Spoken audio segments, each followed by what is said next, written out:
বিসমিল্লাহির রহমানির রহিম। এখন আমরা চলে আসছি রিসাং ঝর্ণা, যেটা আমরা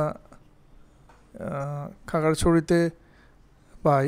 সেই ঝর্ণাটা রিসাং ঝর্ণা, কিন্তু এখানে ঝর্ণাটার অন্য একটা নাম দেওয়া আছে। এটা হয়তো বা তাদের চাকমা ভাষাতে এটা আসে।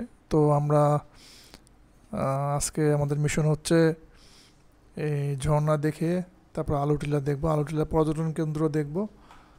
তারপরে আমরা আজকে আমাদের টার্গেট এখান থেকে আমরা সাজেক যাব। সাজেকে আমরা 2:45-এর যে স্কোর আছে সেটা ধরবো। আর এখন বাজে হচ্ছে সকাল 10টা। তো আমরা গ্রামগড়ে রাত্রি যাপন করছি আমাদের 2 বাইক 3 জন মিলে, পিলিয়ন সহ। তো আমরা এখন একটা সেখানে সুন্দর একটা রেস্টুরেন্ট দেখতে পাচ্ছি। এটা সম্ভবত বন্ধ আছে, চলেন দেখি উপরে যেয়ে। ও এখানকার যে সামনের ভিউটা সম্ভবত অনেক সুন্দর। হ্যাঁ, আসলেই এই জায়গাটা অনেক সুন্দর। এখান থেকে যে পাহাড়ের মাঝখানে ওই যে দূরে দেখা যাচ্ছে, এর অসাধারণ একটা সুন্দর। আর এখানে কফি পয়েন্টের মতো মনে হচ্ছে, বাট এত সকালবেলা সম্ভবত কেউ নেই। এই যে পয়েন্টটা, সেটা হলো পাহাড়ের মাঝখানে যে ভিউ পয়েন্টটা, এটা অনেক খালি চোখে অনেক সুন্দর লাগছে। ক্যামেরায় কতটুকু লাগছে জানি না। তো এটা অনেকটা সুইজারল্যান্ডের মতো মনে হচ্ছে আমার কাছে ব্যক্তিগতভাবে।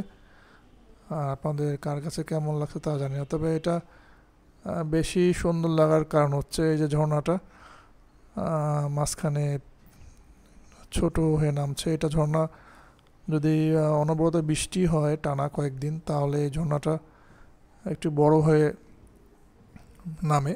আর এই সৌন্দর্যের আসল রহস্য হচ্ছে এটা বর্ষাকাল। আর বর্ষাকালে পাহাড়ের সৌন্দর্য অনেক অংশেই বেড়ে যায়, কারণ চারিদিকে সবুজ প্রকৃতি। যখন এগুলো বৃষ্টিতে ভিজে যায়, তখন এগুলো নতুন একটা রূপের আকার ধারণ করে। তো আমরা এখন নিচে নামছি, ঝর্ণার কাছাকাছি যাব।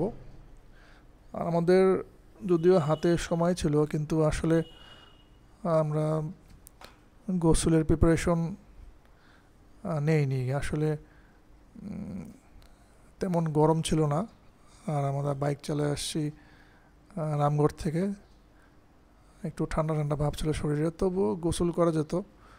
এখানে গোসল করতে গেলে এখানে একটা শপ আছে, এখান থেকে প্যান্ট নিতে হয়, কিনে নিতে হয় প্যান্ট।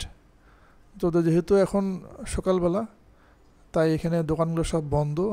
এখানে গোসল করতে গেলে নিজেদের কাপড় নিয়ে আসতে হবে। সেই কাপড় আবার ব্যাগে ভর্তি করে বাইকে নিয়ে যাওয়া একটু বার্ডেন মনে হচ্ছিলো, যার কারণে আমরা এই প্রজেক্টটা বাদ দিয়েছি।